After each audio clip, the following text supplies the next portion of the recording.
Sunday, October 24, 2020. World prophecy.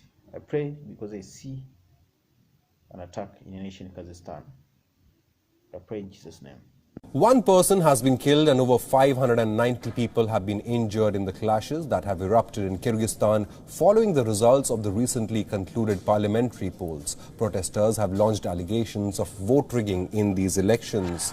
Now, opposition groups in Kyrgyzstan said they had seized power in the country after taking control of the government buildings in the capital during these protests. Hundreds clashed with police in Kyrgyzstan's capital city of Bishkek on Monday to demonstrate against the election results.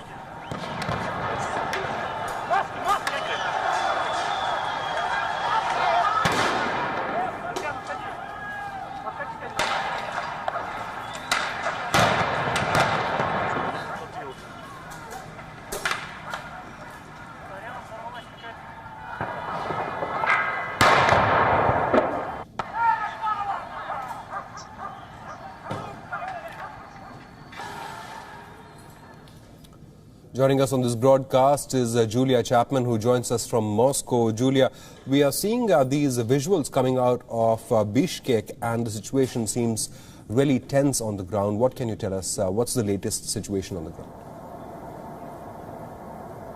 Well, in the last few minutes, the Central Election Commission of Kyrgyzstan has declared that the results of the parliamentary elections on Sunday are invalid. So this is a major concession now to the protesters who have been gathering over the past 24 hours calling for a re-election, because they say that that vote should not have had the result that it did. They say that there were allegations of vote rigging and voter intimidation ahead of that parliamentary election on Sunday. That's why they've taken to the streets in such big numbers. But now the election officials in Kyrgyzstan are saying that there will be a rerun of that vote. And this comes after serious violence overnight, huge clashes in the capital Bishkek, where protesters were cleared with tear gas and were shot at with metallic projectiles, according to some reports from the ground. At least one person has been killed, as you said, and hundreds more have been injured. The government says 120 people have been taken to hospital.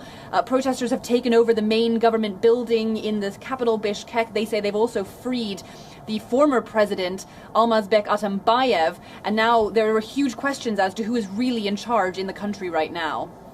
Right. The protests turned violent, and the protesters, demonstrators even stormed the parliament building of the country, seizing control of it. Now, they allege vote rigging by President Jeenbekov, who they say is a pro-Russian leader, a Russian ally, and he is not the first one to face protests recently, isn't it? We all know what's happening in Belarus with Lukashenko. That's also a former Soviet country, isn't it? But you were mentioning about President Jeenbekov. Is he still in power in Kyrgyzstan at the moment? Well, he seems to think that he is, and he issued a video statement this morning calling for law enforcement officials to be careful when it comes to the protesters. He told them not to fire at them with live rounds, urging restraint in response to the protests that started out peacefully and later became more violent when they were met with a heavy hand from police in the capital Bishkek. But President Jeenbekov is certainly calling for an end to the protests. He said that political factions were trying to seize power in Kyrgyzstan. It's unclear what's going to happen now that there will be new elections held after the Sunday ones. The parliamentary elections were declared invalid, and that follows President Jeenbekov's party and one other relatively aligned party to him coming out victorious essentially in the parliamentary elections. And the protesters say that that is an invalid result, and now we understand that there will be fresh elections in the country.